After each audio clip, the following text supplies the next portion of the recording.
Okay, so first you got to take this off. Well, it doesn't have to be first, but take it off. Put it someplace secure. And you need a 6mm Allen wrench to loosen up here. And then you should be able to get your hand down in here with something to pry up that dust seal. And then we'll go from here. I'm going to stop now and see where it goes. So I was able to use this to pry it up pretty easily. Just go around and it pops right up. Now the next thing to do is get that ring out of there. I don't know if you can actually see there's a retaining ring right down, right in here. I don't know if you can see that or not. If I bring it over here. But little retaining ring here. Looks like that. With a screwdriver comes up pretty easily. So far so good. And it doesn't go flying. So you won't lose it. And I'm going to stop now to get a rag out so I can wipe this stuff off. So to finish loosening this up, just a little bit of a pry bar, and this pushes right down. It does stick up a little bit above the triangular piece here, so just remember that when you go to put it back in. So in order to get free access to this, all you need to do is pull the shaft back, and it twists the wheel a bit. I have an old brake rotor that I'm pushing to hold it in, so it holds it there, so it's easy to lift out. All right, now I'm going to pull this out. There is some suction, but it released there. Now it's coming out easily. Take a rag, just so it doesn't get the oil all over the place. Comes out very easily. There is oil inside, so be careful that you don't keep the end up so that whatever little oil there is in there doesn't spill out on everything like I just did. And the oil level is down probably about 6-7 inches down in there. So now we'll go fishing for the seal. The one thing to look on the seal, and let's see if we can get that down. I'm going to stop this and see if I can get a better angle on it. Okay, so now you can see that better. So the big thing that I would be concerned about is making sure you put the new seal in the same way that the seal is that's in there. So really look at it closely and match up with your current seal. Let me go get that.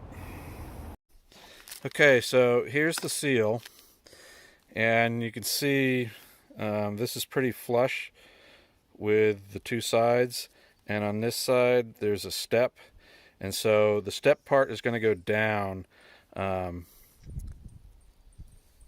and based on what I'm seeing. Also, you can see the writing on the seal, just like this writing right here.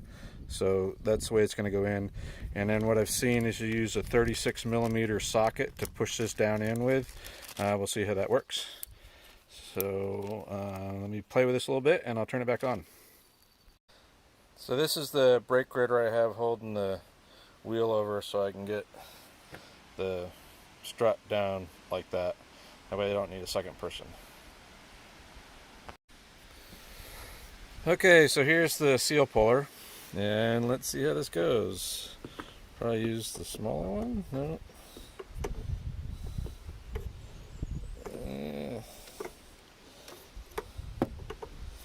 See how this is going to fit in. Well, I'm going to stop this now until I can figure out how to fit it in. So I get the tires all the way over, the wheels all the way over to the right, and the tube is all the way as far up as it can go, so I can get the this small side in. See if I can get it out.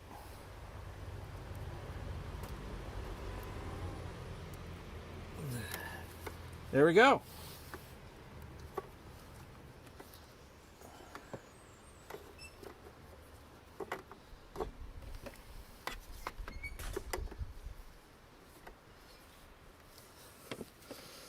All right.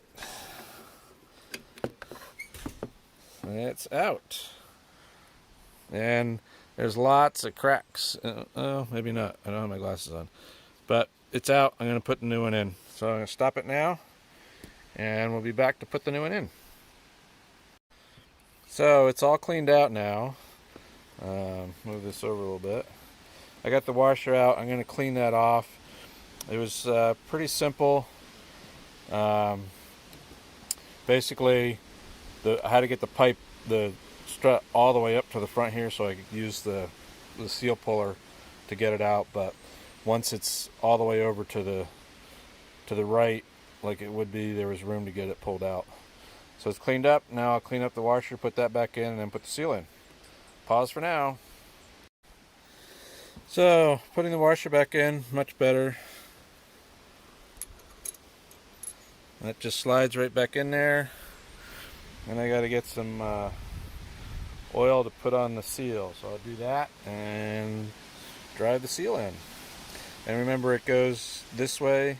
You can see the writing right here, and there's some that needs to be up. It's the way the old seal was, and it also says it that way in the book. So I'll be back in a little bit.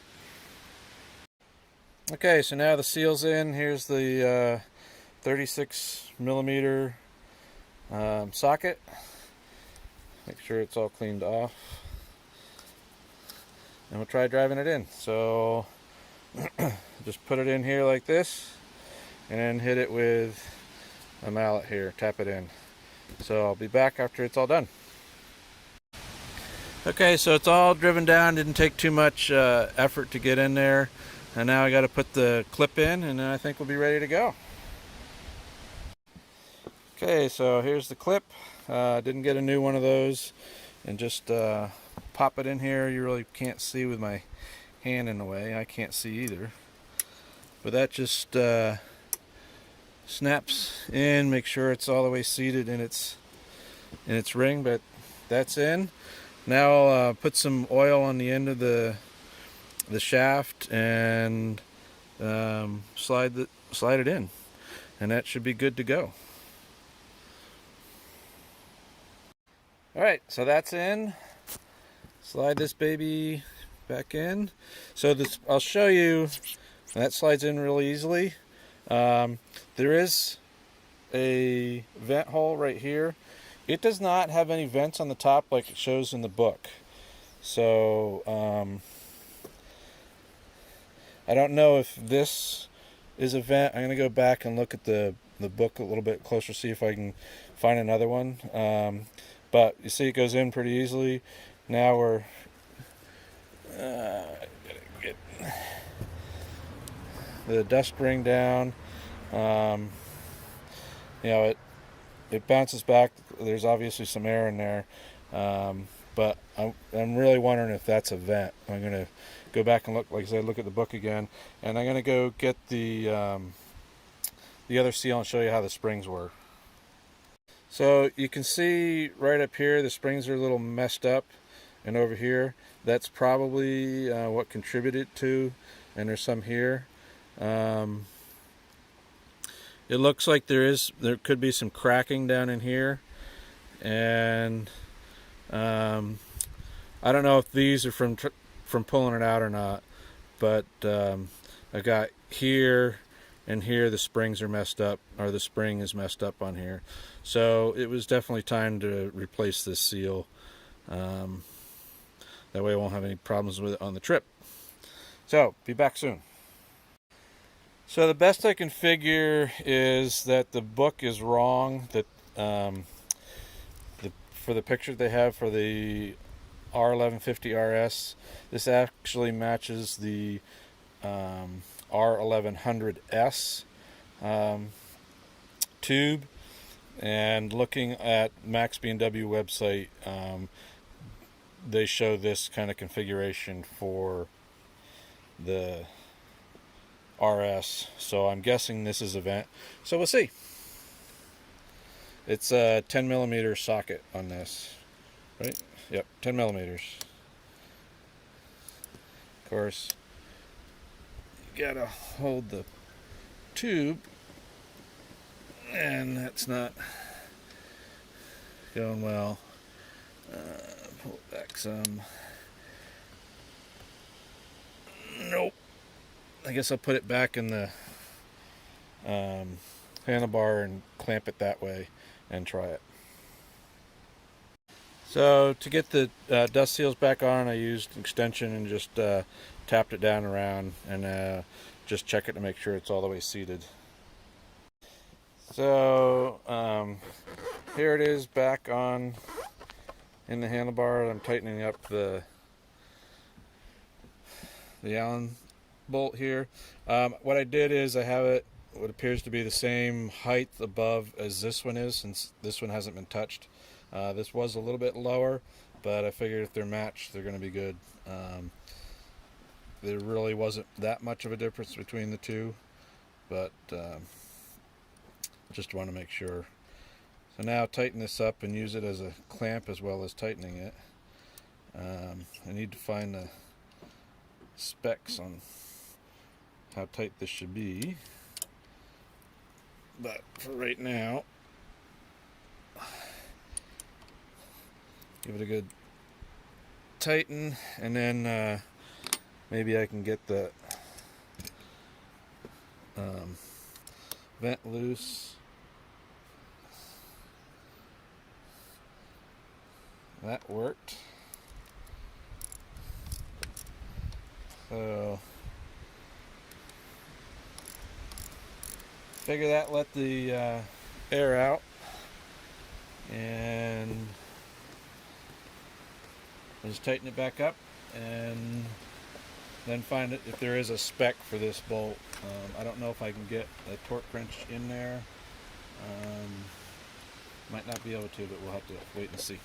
So that's pretty much it, and then obviously you have to put this guy back on here. So shouldn't take too long. I'm guessing if this is outside away from my toolbox, so it took a little bit longer going back and forth to getting tools, but my guess is definitely no more than an hour, and probably with tools all right near you, probably somewhere in the neighborhood of about 30 to 40 minutes. Hope it helps. Bye.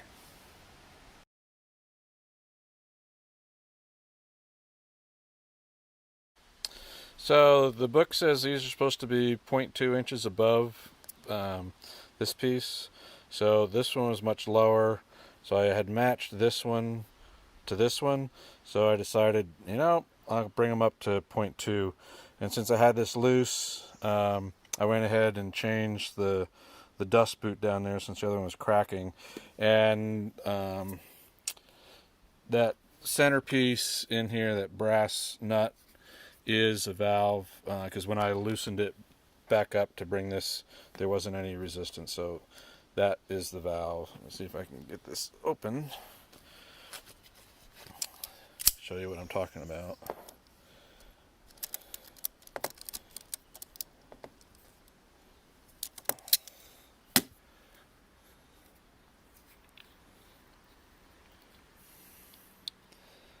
So this is the valve. Just a piece of advice: in order to get a torque on these Allen bolts right here, you gotta loosen up the handle grips so you can get them. These are 22 Newton meters, and these, it says right on here, to 20 Newton meters. So I couldn't even get in here just with an Allen wrench because of the brake banjo bolt there.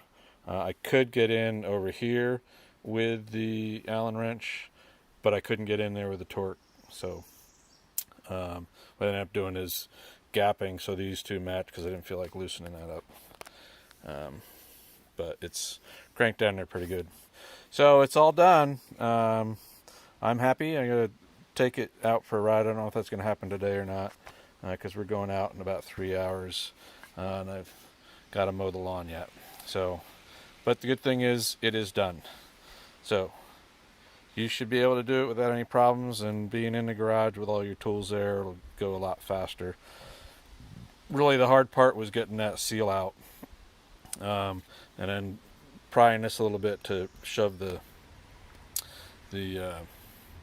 pipe down in so you can get out of here. And then if you either have Paula come out and help you hold the front wheel, or you use the brake rotor to hold it in place for you. That works really easily if you've got a brake rotor or a brick or something that can hold the wheel while you're playing around with the shaft, the strut assembly. Bye.